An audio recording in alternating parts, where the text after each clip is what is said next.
चित्त के परिणामों का विषय योग दर्शन विभूतिपाद नौमा सूत्र व्युत्थान अवस्था के संस्कारों का दब जाना और निरोध अवस्था के संस्कारों का प्रकट हो जाना।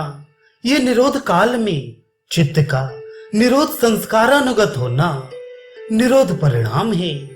व्याख्या: निरोध समाधि में चित्त की संपूर्ण वृत्तियों का अभाव हो जाने पर भी उनके संस्कारों का नाश नहीं होता। उस काल में केवल संस्कार ही शेष रहते हैं। यह बात पहले पाद में कही है। अतः निरोध काल में चित्त व्युत्थान और निरोध दोनों ही प्रकार के संस्कार में व्याप्त रहता है, क्योंकि चित्त धर्मी है और संस्कार उसके धर्म है।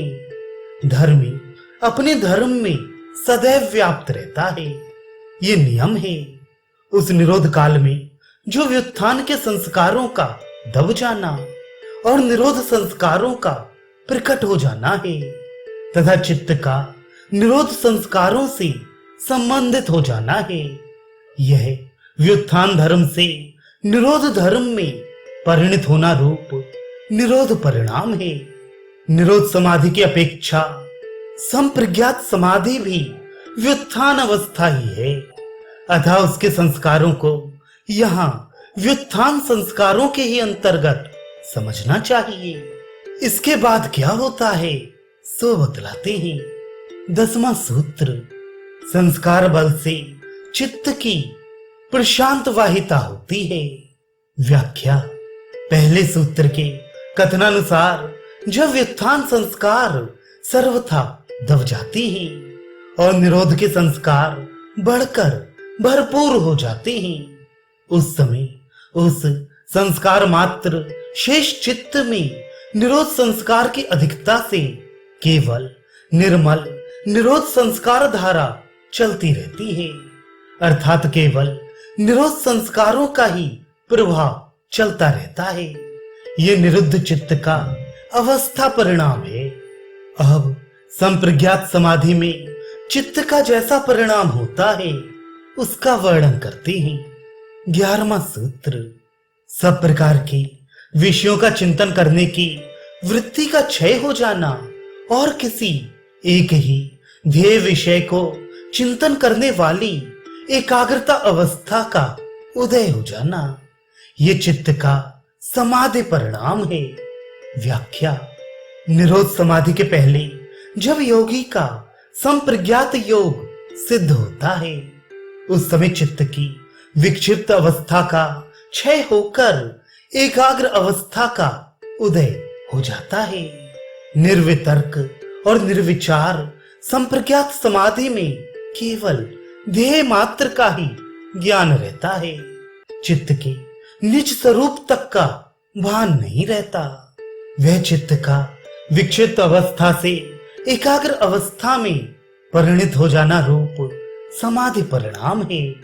अब उसके बाद की स्थिति का वर्णन करते हैं। 12वां सूत्र: उसके बाद पुनः जब शांत होने वाली और उदय होने वाली दोनों ही वृत्तियां एक सी हो जाती हैं, तब वह चित्त का एकाग्रता परिणाम है। व्याख्या: जब चित्त विक्षिप्त अवस्था से एकाग्र अवस्था में प्रवेश करता है, उस समय चित्त का जो परिणाम होता है उसका नाम समाधि परिणाम है। जब चित्त भली भांति समाहित हो चुकता है, उसके बाद जो चित्त में परिणाम होता रहता है उसे एकाग्रता परिणाम कहते हैं। उसमें शांत होने वाली वृत्ति और उदय होने वाली वृत्ति एक सी हो जाती है। पहले कहे हुए समाधि परिणाम में तो शांत होने वाली और उदय होने वाली वृत्ति में भेद होता है, किंतु इसमें शांत होने वाली और उदय होने वाली वृत्ति में भेद नहीं होता। यही समाधि परिणाम में और एकाग्रता परिणाम में अंतर है। संप्रज्ञात समाधि की प्रथम अवस्था में समाधि परिणाम होता है और उसकी परिपक्व अवस्था में एकाग्रता परिणाम होता है। इस एकाग्रता परिणाम के समय होने वाली स्थिति को ही साधन पाद में निर्विचार समाधि की निर्मलता के नाम से कहा है। उपर्युक्त परिणामों के नाम बतलाते हुए उनके उदाहरण से अगले अध्याय में अन्य समस्त वस्तुओं में होने वाले परिणामों की व्याख्या करेंगे।